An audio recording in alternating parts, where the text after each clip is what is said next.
1 week after the terror and tragedy of the Orlando massacre, the pain lingers and the questions rise. Our hearts are broken for the unfathomable losses that the people of Orlando have suffered, and our thoughts and prayers continue to be with their families and their loved ones. What will be done to prevent domestic terror and protect us from another assault against American values? And with those shots fired last Sunday morning, does the debate yield a different result when it comes to reforming federal gun laws? We can have a debate as to whether he should have been prohibited from buying a gun if he was no longer on those lists, but it probably makes sense that the FBI should at least be notified. I'm worthy to have the discussion, but I'm not willing to take the guns out of the hands of everybody who fits that category, because we're denying them their right to defend themselves too. Our experts weigh in on This Week in Jacksonville. Thanks for joining us this morning. 1 week ago at this time, many of us still didn't know what had happened overnight in Orlando. The deadliest mass shooting in American history, the worst terror attack in the United States since 9/11. Many who knew that there had been a shooting had heard that 20 people had been shot or killed, and then reality arrived, and we discovered that more than twice that many were dead. More than 100 total people had been shot by one man. According to certification documents, the Orlando nightclub gunman once had a near-perfect score testing his ability to shoot. For a job as a security guard, he had to pass a firearms exam at a shooting range at least once a year. So last Sunday morning, that security guard wasn't at the range shooting at targets. Instead, he was gunning down people at an LGBT nightclub there in Orlando. So joining us this morning, a table full of law enforcement and defense experts, Tony Kravitz, Todd Wilcox, Gil Smith and Rick Parker, all here to share insights from extensive careers, as I said, in law enforcement or defense. So we're dealing this morning with domestic or homegrown terrorism and some of the things that come up there. So everybody, you talk when you tell me you want to talk about this, but the most important concern for the future, in your view and based on your experience, after we've learned about what happened a week ago. Tony? I think police resources and to combat the various threats, the number of violations and threats that exist today. Yeah. I've heard that it's important to communicate about what we perceive as threats. What about either of you, gentlemen? Oh, that's good, especially with the Joint Terrorism Task Force that are around the country. They take the 55 federal agencies, mix them in with local law enforcement, and do a lot of training in several regions around the country. In this area, there's the North Florida Joint Terrorism Task Force, which stretches from Gainesville to Tallahassee.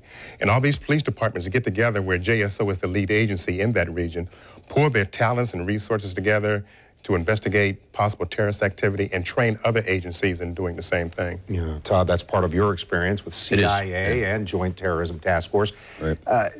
Do the things that we have in place now really reflect this kind of battle that we're in? Because it's different than the wars we used to fight on foreign soil. Yeah, no, I think they do. 15, 16 years after the beginning of the global war on terrorism, we have those mechanisms in place. There's a robust public safety network. These things are going to happen, and they're going to happen in the future. And that's what the most important concern for me is, that we focus on the core issue.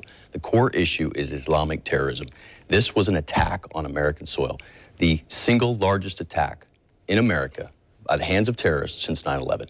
Let's not be diverted by all the politics, by all the politicalization that's going on over the last week since the attack, and let's focus on the core issue, and that is ISIS. It is Islamic terrorism in the Middle East. And if we don't take this fight to them now, we'll be fighting them right here on the streets of America. Well, so let me bring Rick into this conversation as well, and anybody can answer on this, but it seemed like Omar Mateen, the shooter there, had varying degrees of credibility when it came to saying, I did this in the name of a terror organization. We heard right away, oh, ISIS is going to claim responsibility, but does it matter? I don't think it does. Saying it does. He pulls ISIS into it because he makes this 9/11 call and he swears allegiance to it.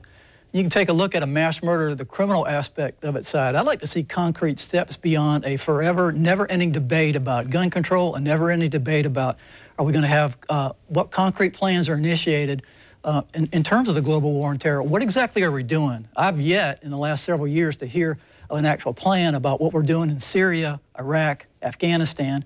We're pulling people out. What exactly are we set to do right now?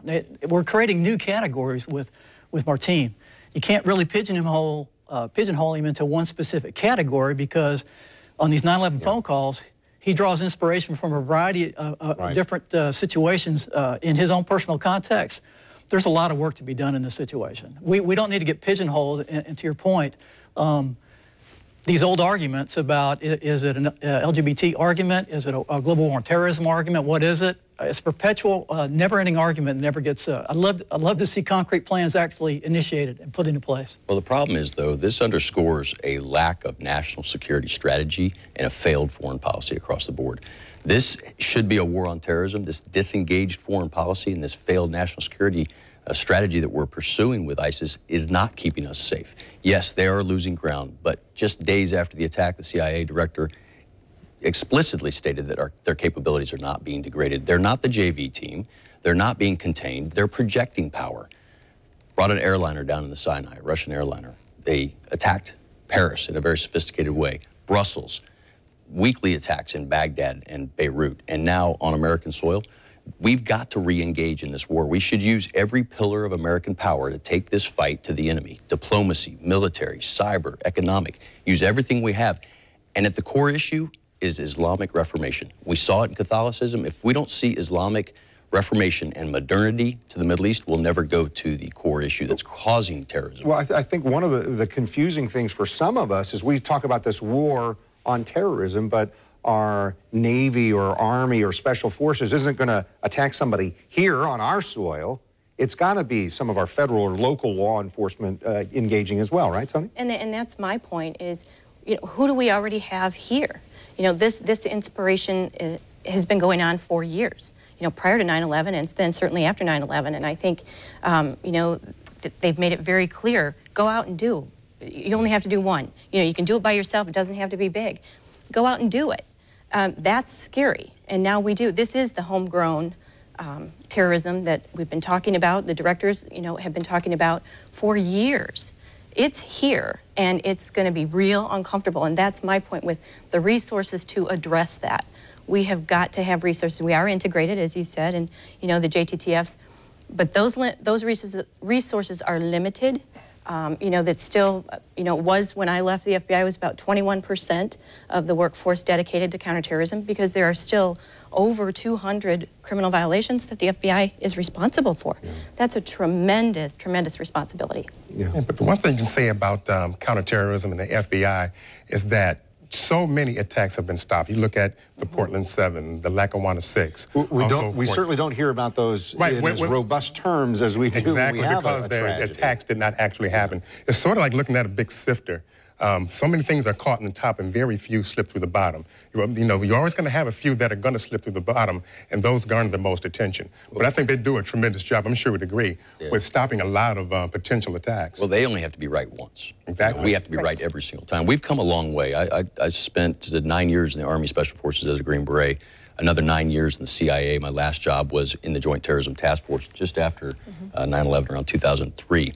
We have come so far in the integration of our interagency environment, and there's a lot of attacks that do get stopped, but we're not going to prevent all of them. And if we get diverted onto this, it's gun control, it's hate crimes. It is all of that, but that's not the core issue. The core issue is that we are at war, and until America wakes up and we have civilian leadership that is serving our national security interests, we're never going to solve this problem. Okay, I want to share a couple other comments here. Senator Bill Nelson from Florida spent the first part of the week in Orlando, and then from Washington, he had this reaction to the stories of how the killing happened.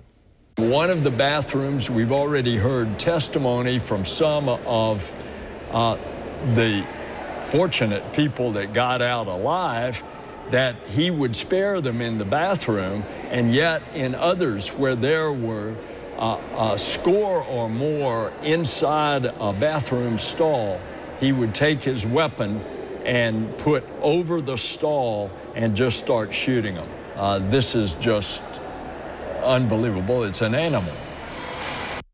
Former Ambassador John Bolton also weighing in his post on Twitter. This is intentional, you'll see. The boundaries of the battlefield reach further with social media. Terrorists can strike greater distances and radicalize people like Mateen. All right, stay with us, looking at some of the political ramifications from the Orlando massacre and some of the weapons used. We're going to keep talking here as we continue on This Week in Jacksonville on this Sunday morning.